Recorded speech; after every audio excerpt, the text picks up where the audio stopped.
பரபரப்பான தமிழக தேர்தல் அரசியல் களத்தை பற்றி தொடர்ந்து விவாதிப்போம். மறக்காம நம்ம சேனலை சப்ஸ்கிரைப் பண்ணி இணைந்திருங்கள்.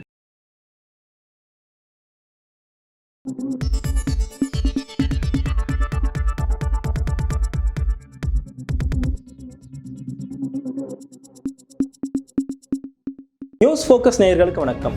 தமிழ்நாட்டில் காங்கிரஸ் தன்னோட செல்வாக்கு காட்டுறதுக்காக ராகுல் தலைமையில் மாநாடு நடத்த திட்டமிட்டிருக்கதா தகவல் வெளியாயிருக்கு. தமிழக சட்டசபைக்கு இன்னும் ஓரிரு மாதங்களில் தேர்தல் வரவிருக்கக்கூடிய சூழலில் காங்கிரஸ் கட்சி ராகுல் தலைமையில் திண்டுக்கல்ல காங்கிரஸ் மாநாடு நடத்தி தன்னோட செல்வாக்கை திமுக கூட்டணியில் காண்பிச்சு கூடுதல் இடங்களை பெற திட்டமிட்டிருக்கதா தகவல் வெளியாயிருக்கு.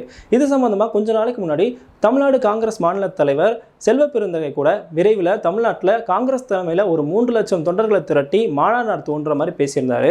இதுக்கு ஏன் திண்டுக்கல் மாவட்டத்தை தேர்வு செஞ்சாங்கன்றதுக்கு ஒரு காரணம் சொல்லப்படுது. கொஞ்ச நாளைக்கு முன்னாடி திண்டுக்கல் மாவட்டம் வேடச்சந்தூர்ல கட்சி நிர்வாகியோட இல்ல திருமண விழாவில் அமைச்சர் ஐ பெரியசாமி மற்றும் காங்கிரஸ் எம்பி ஜோதிமணி கலந்துக்கிறாங்க. விழா மேடையில் ஜோதிமணி மேடையில் உட்காந்துருக்கும் போது ஐ பெரியசாமி அவங்கள பார்த்து பேசுறாரு. ஜோதிமணி கூட இங்கே இருக்காங்க, காங்கிரஸ் கட்சிக்காரங்களாம் வந்து பெரிய பெரிய பணக்கார வீட்டு நிகழ்வுகளுக்கு தான் போய் கலந்துப்பாங்க, ஆனால் திமுக கட்சி அப்படி இல்லை, சாமானியர்களையும் தோல் பிடிச்சு தூக்கி விட்டு அவங்களோட உணர்வுகளை மதிப்பளிக்க கூட ஒரு கட்சி அப்படின்ற மாதிரி பேசியிருந்தாரு.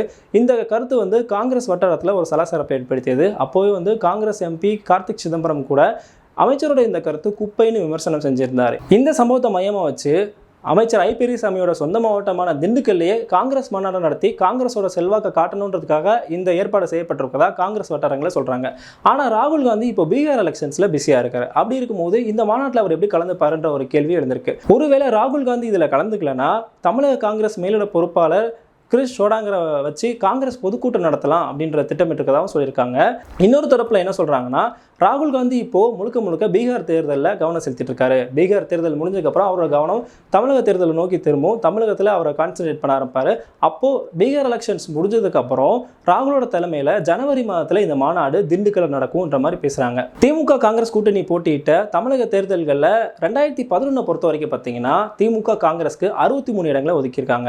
அதே மாதிரி 2016 தேர்தலில் 41 இடங்களையும், கடைசியாக நடந்த 2021 தேர்தலில் 25 இடங்களையும் ஒதுக்கியிருக்காங்க.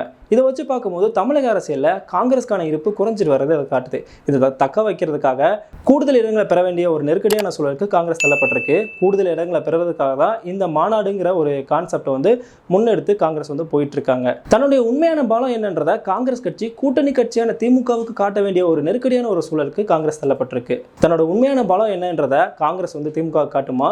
இந்த வியூகத்தை பயன்படுத்தி கூடுதல் இடங்களை காங்கிரஸால பெற முடியுமா? பொறுத்திருந்து பார்க்கலாம்.